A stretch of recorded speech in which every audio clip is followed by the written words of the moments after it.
interesting about the Round Club was that it's so vivid and lush. There are these rich pinks and teals and patterns everywhere.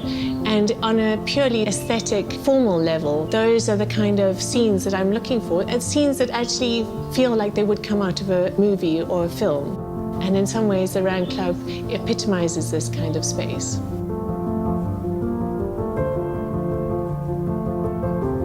On the other hand, it's historically a space of exclusion, and women were not allowed in for many years. These spaces were created by men, for men, these potent, dominant, powerful spaces, and I just couldn't resist the opportunity to take it and to reuse it in a different way. Originally, I was looking at B-grade movie scenes, and I was thinking about how women are portrayed in film. They've always been objectified. There's sort of a sexual innuendo in the way that they're always portrayed.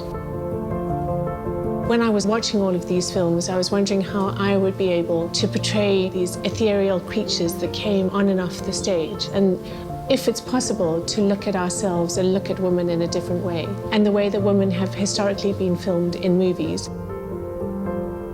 I very quickly realized that I didn't want to work from other people's images, that I wanted to create my own images and transform them into sequins.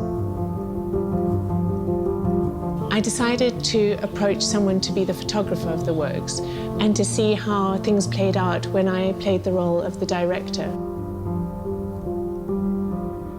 I think that when you work on something yourself, sometimes you don't have the distance to be critical of the final product.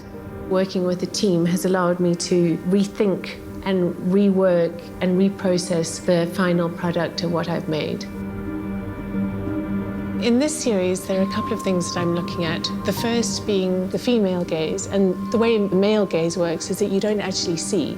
You're always just looking over at this idea of what a woman is, and the female gaze forces you to look at what the woman is. Who is she? What does she want? Why is she there? What does it mean? One of the things that I've been looking at a lot in recent years is the monstrous feminine, which is this very provocative, empowered, strong woman who, in a way, becomes grotesque in the world because she is so assertive and so free. And this is interesting in the way that things push over from being beautiful and acceptable to becoming dangerous and unmanageable. I've recently become interested in making work about what I think of as the mirror phase. And this is the phase where a woman looks at herself in the mirror and the reflection she sees is not who she feels she is anymore. Your idea of self starts diverging. We live in a society that's always asking us to reject the idea of aging, that it's something that we have to fear, because when we become old as women, we become invisible.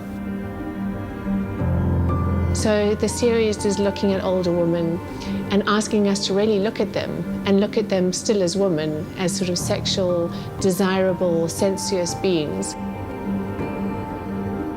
There's also the idea of the older figure and the younger figure. So there's a kind of looking forwards and looking backwards feeling in the series. The young girl represents this frozen state of who we are expected to be versus who we actually are. I'm also looking at the shadow masculine figure, which in some ways links to the Round Club, this invisible patriarchy that we're always influenced by.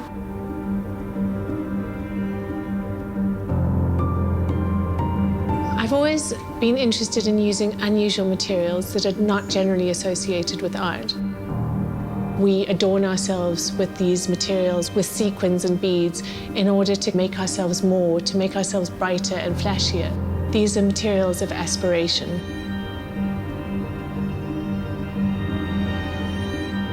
I wanted to work with sequins because they form an image that is both there, but also not there.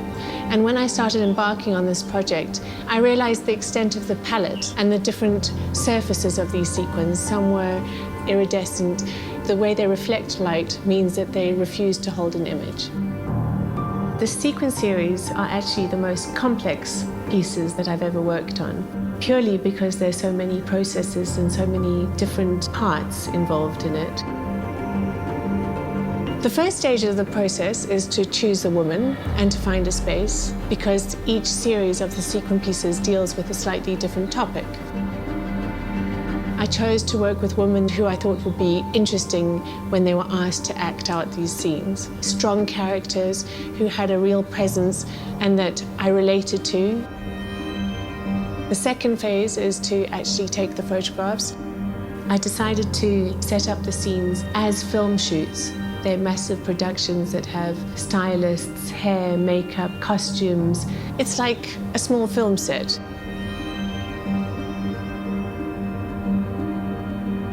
Then the next phase is choosing the photographs and then working out through grids which colours go where. The pieces can have up to 80 colours, and these are all numbered and made into signs to work out which colours to put alongside each other. Then I have a team that I work with that stitch the sequins on one by one. The teams have been working with me for many years, so it's a continual process of learning and relearning and learning new things. The projects become more ambitious, the palette becomes more ambitious, the way we work becomes more ambitious as we continue.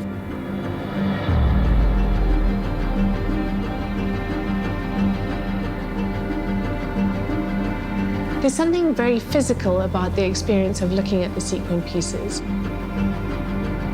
When you're actually in front of them, they're like a mirage that never holds the image in the same kind of way. So if you step 1 meter to the left or the right, it's a completely different picture.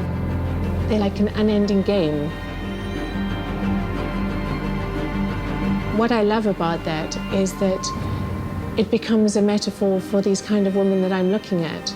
This idea that we're meant to be one thing, and yet it's almost impossible to hold on to this ideal that we're fighting to achieve all the time.